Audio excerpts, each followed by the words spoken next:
precisely 1:15. This is the news on Sri Lanka Broadcasting Corporation. News is edited by Romesh Piris, read by Sabrina Zawahir. The headlines. The President to invite opposition parties to discuss IMF program. The Presidential Scholarship Program to establish 20 zonal education officers as part of ongoing education reforms. The Foreign Affairs Ministry asserts 2 Sri Lankans rescued in the Gulf of Aden would be repatriated soon. The Northern Province Governor requests the Prime Minister to look into providing permanent employment opportunities in the Northern Province. Special trains to operate on main and northern lines during the long weekend. The first private elephant breeding ground and hospital project opened in Habarana. And in world news, the UN says a quarter of the Gaza Strip's population is on the brink of famine and children are starving to death. And in sports news, Sri Lanka face Bangladesh in T20I series decider. Now the local news in detail. President Ranil Wickremesinghe has announced plans to convene a meeting on Monday next week, inviting leaders, including those from the opposition, to contribute ideas in line with the ongoing discussions with officials from the International Monetary Fund. President Wickremesinghe stated that MP Harsha De Silva suggested the involvement of opposition representatives in discussions on debt management. Hence, a decision was taken to include those from the opposition to participate in these discussions with the IMF and adhere to their final decisions. The head of state further stated that together we can navigate this journey towards a stable future. State Minister of Education Arvind Kumar says the Presidential Scholarship Program proposed by President Ranil Wickremesinghe holds immense potential to provide crucial assistance to economically disadvantaged students. This initiative is geared towards supporting 100,000 students during the 2024 and 2025 academic year, he added.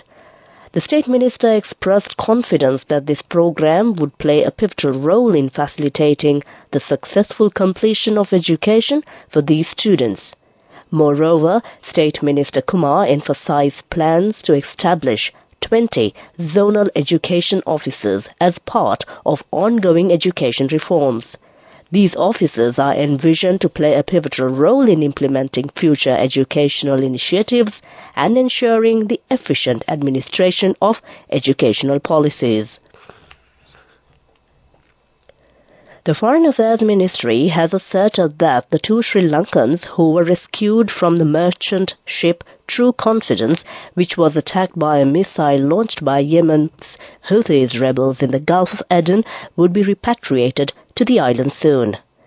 3 crew members, 2 Filipino nationals and 1 Vietnamese, were killed in the missile attack on the Barbados-flagged Liberian-owned bulk carrier about 50 nautical miles off the port of Aden, setting it ablaze. These were the first civilian fatalities from the Yemeni group's campaign against the key shipping route.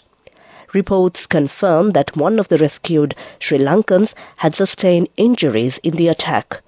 Later, 20 crew members and the 3 armed guards who were aboard the attacked vessel were rescued by the Indian Navy and taken to a hospital in Djibouti in the Horn of Africa via an Indian warship. This news is brought to you by Sri Lanka Broadcasting Corporation. At People's Bank, we empower your pride. People's Bank, pride of the nation.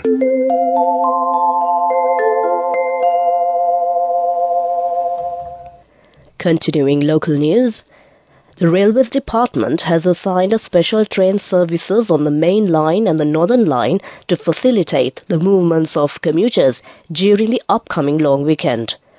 Several train services are scheduled to operate on the northern line between Anuradhapura and Kankasanture during the long weekend. Accordingly, special train services are scheduled to operate on March 8th, 9th and 10th between Anuradhapura and KKS at 6 a.m. and another train is scheduled to operate between KKS and Anuradhapura at 4:30 p.m. on the said days. The first private elephant breeding ground and hospital for domesticated elephants was opened on Thursday in the Habran area. This project has been initiated according to a concept of S.N. Roshan of Maharagama, the owner of the female elephant Sita, who was shot at during the Mahiyangane Asala festival by a member of the Civil Defence Force. Roshan expressed that facilities are available at the hospital and the breeding centre to train mahots. He added that a shortage of domesticated elephants for religious and cultural ceremonies has been felt and that it is imperative that particular attention should be paid on protecting the available domestic elephants. That ends local news. You have got a transfer. That's all right, sir. They are all our children. The right decisions with noble intentions bring pride. At People's Bank, we empower your pride. The main news story is brought to you by Sinhala Vedamahatmya. Northern Province Governor B.S.M. Charles met Prime Minister Dinesh Gunawardena recently at the Prime Minister's office in the Parliament. During the discussion, Governor Charles requested the Prime Minister to take steps to provide permanent appointments to the employees working on a temporary basis in the Northern Province. The Governor also requested the Prime Minister to look into the program of generating 100,000 employment opportunities island-wide has not been fully implemented in the Northern Province. That was main news. The main news story was brought to you by Sinhala Vedamahatmya. Moving on to Watchlight. Ophthalmologists warn that exposure to sunlight can be hazardous to the human eye in the backdrop of extreme heat being experienced in the country. Consultant eye surgeon Professor Madhuvanti Dissanayaka from the Faculty of Medicine of the University of Colombo said that direct sunlight can damage delicate eye cells, potentially leading to a vision problem. She warned that this damage can accumulate over time, increasing the risk of cataracts. That came to you in Watchlight.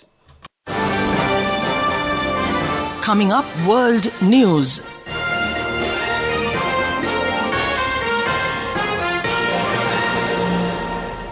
Taking a look at the headlines of the world news, the UN says a quarter of the Gaza Strip's population is on the brink of famine and children are starving to death. Turkey offers to host Russia-Ukraine peace talks as Erdogan hosts Zelensky. Trump posts $91 million bond as he appeals against E. Jean Carroll defamation case. Now the world news in detail. A ship carrying desperately needed humanitarian aid is expected to set sail this weekend, bound for Gaza. The Spanish vessel Open Arms is scheduled to depart from Cyprus, the closest EU country to Gaza, and hope to use a newly opened shipping route. With no functioning port and shallow waters, it is still unclear where the ship will dock when it reaches Gaza. The UN says a quarter of the Strip's population is on the brink of famine and children are starving to death. The ship, expected to reach Gaza in the next few days, belongs to the Spanish charity of the same name, Open Arms. Turkey is ready to host a summit between Ukraine and Russia to end the war, President Recep Tayyip Erdogan said after talks with the Ukrainian counterpart Volodymyr Zelensky in Istanbul. Speaking after their meeting on Friday, Erdogan, who has balanced relations with Moscow and Kyiv throughout the two-year war, spoke of opportunities that Turkey can provide with its stance. President Erdogan further stated that while we continue our solidarity with Ukraine, we will continue our work to end the war with a just peace on the basis of negotiations. Zelensky said the talks has been sincere and fruitful, though he refrained from alluding to the mooted peace summit in a statement released on X after the meeting. Donald Trump has posted a $91.6 million bond as he appeals against the verdict in E. Jean Carroll's defamation lawsuit against him. A jury in January found Mr. Trump owed the former columnist millions of dollars for defamation when he denied he sexually assaulted her. A judge had rejected the former president's request for more time to secure a bond to cover the penalty. Mr. Trump also owes over $400 million in a separate fraud case. When posting the bond, Mr. Trump asked to pause the verdict while he fights to reverse the decision in a separate court. That ends World News. Prior to concluding, the headlines of the World News once again. The UN says a quarter of the Gaza Strip's population is on the brink of famine and children are starving to death. Turkey offers to host Russia-Ukraine peace talks as Erdogan hosts Zelensky. Trump posts $91 million bond as he appeals against E. Jean Carroll defamation case. That ends World News. Development News. Peter Dole Naval Institute in Germany has expressed their willingness to provide technical training to Sri Lankan seafarers. The training manager of the German institution, Rainer Stock, who met the Minister of Port and Shipping, Nimal Siripala de Silva, at the Minister's office, said that they are keen to assist the skill development of local aspiring seafarers. Stock said at present the Peter Dole Naval Institute provides technical training to seafarers in many countries, including the Philippines. Minister Nimal Siripala de Silva requested the German institution to prepare a program in the future towards training of merchant mariners jointly with Mahapala Maritime Academy. That was Development News. Moving on with sports news. In sports news, Sri Lanka takes on Bangladesh in the third and last game of the three-match 20 international series at the Sylhet International Cricket Stadium in Sylhet at 14:30 local time today. The series is locked at 1-1 at this moment. Sri Lanka edged Bangladesh past by 3 wickets following a thrilling contest in the first match, while the hosts took sweet revenge in the second game, thrashing the visitors by 8 in comprehensive fashion. Overall, Bangladesh won 5 and lost 10 in the 15 matches between the two sides in this format. A series of victory for either side will be a huge booster ahead of the ICC T20I World Cup to be held in the United States of America and the West Indies. Meanwhile, Royal skipper Sineja Wardana made a superb knockout of 92 as Royal in their first innings fought back by scoring 234 for 7 wickets at close of second day's play of the 145th Battle of the Blues against St. Thomas's when the two umpires, Chamara Soisa and Chandrika Singha, decided to call off play due to bad light with 9.3 overs remaining at 4:45 p.m.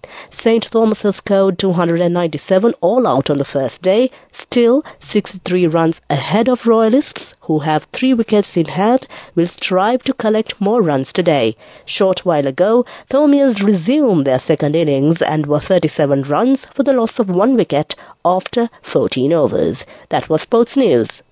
Go ekak thiyana youth eකට life එකේ change එකට නියමෙට set වෙන්න as වහගෙන දැකපු වීන හැබැයි කරන්න youth එකට නියමෙට set වෙන friendship එක මෙන්න. The all-new NSB Ithru Mithru account, NSB IM, a plan for your dream. Business News, sponsored by National Savings Bank, the safest place for your money. In view of celebrating the International Women's Day, the National Chamber of Commerce of Sri Lanka has announced a special program titled Elevate, Upskilling Women's Entrepreneurs on the 12th of March from 9 a.m. to 12:30 p.m. at the National Chamber Auditorium at Dr. Vijayawardena Mawatha, Colombo 10. This program is specifically designed for women entrepreneurs within the MSME sector as well as aspiring youth with a keen interest in entrepreneurship. It offers a unique opportunity for both existing women entrepreneurs and potential youth interested in getting into their own startups to embark on an entrepreneurial journey. That came to you in Business News. Business News, sponsored by National Savings Bank, the safest place for your money. Go ekak thiyana youth ekata life ekේ change ekata niyameta set wenna as wahagena dakapu hina habe karanna youth ekata niyameta set wenna friendship ekaka menna. The all-new NSB Ithru account, NSB IAM, a plan for your dream. Moving on to economic news. Commonwealth Enterprise and Investment Council Chairman Lord Merland praised Sri Lanka's resilience, hospitality and entrepreneurial spirit after concluding a successful 3-day visit to Sri Lanka as part of a larger trip to South and Southeast Asia. Highlighting Sri Lanka's current economic growth of 1.6%, he said he positions Sri Lanka as a nation on the move. Marland also met State Minister of Investment Promotion Dilum Amnugama and reaffirmed CWEIC commitment to support the government as part of the strategic partnership. That came to you in economic news. Weather report. Finally, we take a look at the weather report. The Met Department forecast showers or thunder showers to occur at a few places in the western and Sabragamua provinces and in the Gaul and Mathura districts in the evening or at night. Mainly dry weather will prevail in the other areas of the island. That was the weather report. Prior to concluding this bulletin of news, the headlines once again. The President to invite opposition parties to discuss IMF program. The Presidential Scholarship Program to establish 20 zonal education offices as part of ongoing education reforms. The Foreign Affairs Ministry asserts 2 Sri Lankans rescued in the Gulf of Aden would be repatriated soon. The Northern Province Governor requests the Prime Minister to look into providing permanent employment opportunities in the Northern Province. Special trains to operate on main and northern lines during the long weekend. The first private elephant breeding ground and hospital project opened in Habrana.